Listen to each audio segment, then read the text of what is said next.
ചരിത്രത്തിലെ ഏറ്റവും വലിയ പോളിംഗ് ശതമാനം എന്ന് വേണമെങ്കിൽ വിശേഷിപ്പിക്കാവുന്ന, അതായത് SIR നടപ്പിലാക്കിയ ശേഷം ഏതാണ്ട് യഥാർത്ഥ വോട്ടർമാർ വോട്ട് രേഖപ്പെടുത്തി എന്ന് കരുതാവുന്ന ഒരു തെരഞ്ഞെടുപ്പിനാണ് ഇന്നലെ അവസാനമായത്.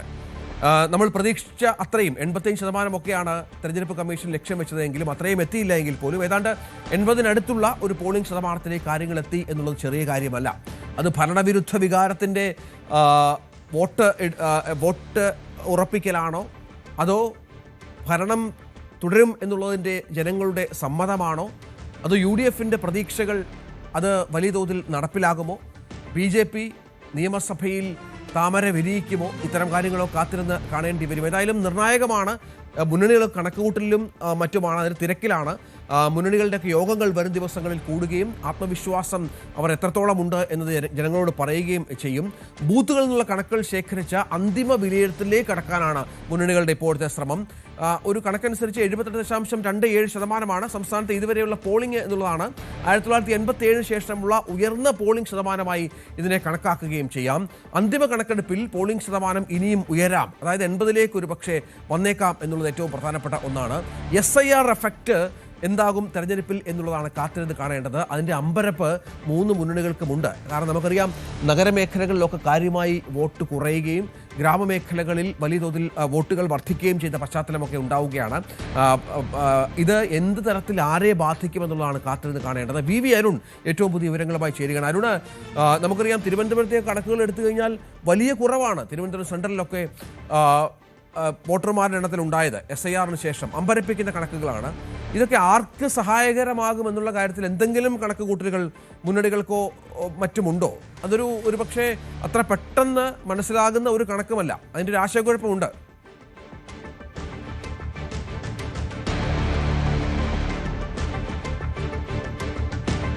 ഇതാണ് മുന്നണികൾ പ്രതീക്ഷിക്കാത്ത തരത്തിലുള്ള പോളിംഗ് ശതമാനം. അത് ഉയരുകയും താഴുകയും ഒക്കെ ചെയ്യുന്നുണ്ട്. ഇത്തവണ വലിയ ചങ്കെടുപ്പ് മുന്നണികൾക്ക്, പ്രത്യേകിച്ചും ഇടത് വലത് മുന്നണികൾക്ക് ഉണ്ടാക്കുന്നതാണ് ഈ വോട്ടിംഗ് പെർസെൻറ്റേജിലെ വർധന. ഇടതുമുന്നണി അവകാശപ്പെടുന്നത് ജനങ്ങൾ തുടർഭരണം ആഗ്രഹിക്കുന്നു, തുടർച്ച ആഗ്രഹിക്കുന്നു, അതുകൊണ്ട് കൂട്ടത്തോടെ ബൂത്തുകളിലേക്ക് എത്തി വോട്ട് ചെയ്തു എന്ന ഒരു വിശ്വാസമാണ് ഇപ്പോഴും ഇടത് കേന്ദ്രങ്ങൾ പ്രകടിപ്പിക്കുക. എന്നാൽ ജനവിരുദ്ധ വോട്ടുകൾ, 10 വർഷത്തെ ഭരണം മാറണമെന്ന കടുത്ത തീരുമാനം ജനമെടുത്തിരുന്നു. അതൊരു തരംഗമായി മാറി ജനങ്ങൾ ബൂത്തുകളിലേക്ക് എത്തിയെന്ന് UDFും കരുതുന്നു. UDFന് വലിയ പ്രതീക്ഷയാണ്. ഒരുപക്ഷെ ചുരുങ്ങിയത് 85 സീറ്റ് അല്ലെങ്കിൽ 90 സീറ്റ് എന്നുള്ളതൊക്കെയാണ് കോൺഗ്രസിൻ്റെ കണക്കുകൂട്ടൽ. പ്രതിപക്ഷ VD സതീശനാകട്ടെ 100-ന് മുകളിലേക്ക് പോകുമെന്ന് ഉറപ്പിച്ച് പറയുകയും ചെയ്യുന്നുണ്ട്. 75 മുതൽ 85, ഇതാണ് ഇടതുമുന്നണിയുടെ പ്രാഥമികമായ ഒരു വിലയിരുത്തൽ. നാളെയാണ് ഞായറാഴ്ചയാണ് CPM സംസ്ഥാന സെക്രട്ടേറിയറ്റ് യോഗം ചേരുന്നത്. ഇന്നലെ തന്നെ ജില്ലകളിൽ നിന്നുള്ള കണക്കുകൾ CPM നേതാക്കൾക്ക് നൽകി തുടങ്ങി. പക്ഷേ വിശദമായി പരിശോധിച്ച് 2 ദിവസത്തിനുള്ളിൽ നൽകിയാൽ മതി, സംസ്ഥാന സെക്രട്ടേറിയറ്റ് മുമ്പ് നൽകിയാൽ മതി എന്നൊരു നിർദ്ദേശമാണ് സംസ്ഥാന നേതൃത്വം ജില്ലാ ഘടകങ്ങൾക്ക് ഇന്നലെ രാത്രിയോടുകൂടി നൽകിയത്. BJP വലിയ പ്രതീക്ഷയിലാണ്. 2 മുന്നണികൾക്കുമെതിരെയുള്ള ജനവിധിയായി ഇത് മാറും. വലിയ തരത്തിലുള്ള ജനവിരുദ്ധ നിലപാടുണ്ടായി, സർക്കാരിനെതിരെയും പ്രതിപക്ഷത്തിനെതിരെയും ഉണ്ടായി. അത് തങ്ങൾക്ക് അനുകൂലമാകും. ഏതെങ്കിലും 1-2 സീറ്റ് ജയിക്കുക മാത്രമല്ല, രാജീവ് ചന്ദ്രശേഖർ BJPയുടെ സംസ്ഥാന അധ്യക്ഷനെതിരെ അവകാശപ്പെട്ടതുപോലെ വളരെ നിർണായകമായ ഭരണം നിശ്ചയിക്കുന്ന, ഭരണത്തെ സ്വാധീനിക്കാവുന്ന ഒരു ഘടകമായി BJP മാറും. ഒരുപക്ഷെ നമ്മൾ നേരത്തെ ചർച്ച ചെയ്ത തിരുവനന്തപുരം വട്ടിയൂർക്കാവും അതുപോലെ നേമവും കഴക്കൂട്ടവും മാത്രമല്ല, മറ്റു പല ജില്ലകളിലും BJP പ്രധാനപ്പെട്ട ഒരു ശക്തിയായി മാറും. അവിടെ BJP ജയിച്ചു വരുമെന്ന വലിയ പ്രതീക്ഷ BJPക്കുമുണ്ട്. അങ്ങനെ ഈ വോട്ട് കണക്കിലെ വർധന അക്ഷരാർത്ഥത്തിൽ മുന്നണികൾക്ക് ചങ്കിടുപ്പേറ്റുന്നതാണ്. മറ്റൊരു കാര്യമുള്ളത് SIR തന്നെയാണ്. SIR വന്നതോടുകൂടി പൗരത്വം നഷ്ടപ്പെടുമോ എന്ന വലിയ ആശങ്ക വലിയൊരു വിഭാഗം ജനങ്ങളിലുണ്ടായിരുന്നു. അവർ അതുകൊണ്ട് തന്നെ കൃത്യമായി വോട്ടർ പട്ടികയിൽ പേര് വരാൻ ശ്രദ്ധിച്ചു. അതിന് ഫലമുണ്ടായി. വോട്ടർ പട്ടികയുടെ പേര് ചേർത്തു. അങ്ങനെ വോട്ടർ പട്ടികയിൽ പേര് വന്നാൽ മാത്രമല്ല, അത് അവകാശം വിനിയോഗിക്കണമെന്ന ഒരു നിലപാട് കൂടി ജനങ്ങൾ സ്വീകരിച്ചു. അതും ഈ പോളിംഗ് ശതമാന വർധനയ്ക്ക് കാരണമായിട്ടുണ്ടെന്ന് പൊതുവിൽ വിലയിരുത്തലുണ്ട്. 78 എന്നുള്ളത് ഒരുപക്ഷെ 79 ഒരു 80-ലേക്കും എങ്കിലും എത്താവുന്ന സാഹചര്യമുണ്ട്. സർവീസ് വോട്ടുകൾ ഇനിയും പോൾ ചെയ്യാനുണ്ട്.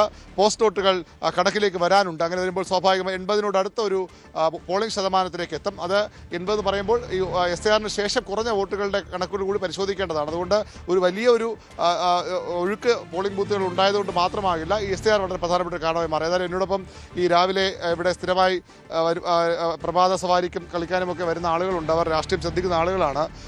ഇവിടെ ഈ മണ്ഡലത്തിലെ വിവിധ മണ്ഡലങ്ങൾ വോട്ടർമാരുമാണ്. എങ്ങനെയുണ്ട്? എവിടെയായിരുന്നു വോട്ട്? എവിടെയായിരുന്നു ചേട്ടാ? വോട്ട് എവിടെയായിരുന്നു? സെൻറ്ററിലെ എങ്ങനെയുണ്ട് ഈ വലിയ പോളിംഗ്? ട്രിവാൻഡ്രം സെൻട്രലിൽ പോളിംഗ് കുറവാണ്, മൊത്തത്തിൽ വലിയ പോളിംഗ് ഉണ്ട്. എങ്ങനെ കാണുന്നതിന്? കുഴപ്പമില്ലായിരുന്നു, നല്ല ഇതായിരുന്നു. ഭരണവിരുദ്ധ വികാരമാകുമോ അല്ലെങ്കിൽ ഭരണം വീണ്ടും വേണോ എന്നുള്ള വികാരമാകുമോ? ഭരണവിരുദ്ധ വികാരം സംഭവിക്കാം എന്നുള്ളതേ ഉള്ളൂ. ഭരണവിരുദ്ധ വികാരം തന്നെയായിരിക്കും. സാർ, എങ്ങനെയാണ് ഈ വലിയൊരു 80-നോട് അടുത്തൊരു പോളിംഗ് പെർസെൻറ്റേജ് വരുന്നുണ്ട്, ഇതെന്തായിരിക്കും? SIR ഉണ്ടോ? അത് SIRൽ കുറേ ആൾക്കാർ പോയല്ലോ, അപ്പോഴത്തേക്ക് സ്വാഭാവികമായിട്ട് ടോട്ടൽ വോട്ട് കുറയും. അപ്പോൾ പോളിംഗ് ശതമാനം അതനുസരിച്ച് നേരത്തെ ചെയ്ത വോട്ട് അത്രയും പേര് ചെയ്താലും പോളിംഗ് ശതമാനം കൂടുമല്ലോ, അതൊരു കാരണം. പിന്നെ election commission doctor Rathan Kelkar അങ്ങേര് എന്തെല്ലാമാണ് ചെയ്തിരിക്കുന്നത്. നിറഞ്ഞു കളിച്ചു, ജനങ്ങളെ ബോധവൽക്കരിക്കാൻ ഡാൻസ് ചെയ്തു, എന്തെല്ലാം കാണിച്ചു. അപ്പോൾ അതുകൊണ്ടൊക്കെ കുറേ ആൾക്കാർ കൂടുതൽ വോട്ട് ചെയ്തിട്ടുണ്ട്. എൻ്റെ ഒരു റീഡിങ് NS മാധവൻ പറഞ്ഞ പോലെ ഒരു 87 സീറ്റിനടുത്ത് LDF ജയിക്കുമെന്നാണ്. LDF ജയിക്കുമെന്നാണ്? അതെ, NS മാധവൻ പറഞ്ഞിരിക്കുന്നത് 87 ജില്ല തിരിച്ചുള്ള കണക്ക് ഇന്ന് പറയാമെന്ന് അദ്ദേഹം പറഞ്ഞിട്ടുണ്ട്. അപ്പോൾ അതുകൊണ്ട് 87 കിട്ടിയില്ലെങ്കിലും 80-85 ഇടയ്ക്കായിരിക്കും LDFൻ്റെ പോരും.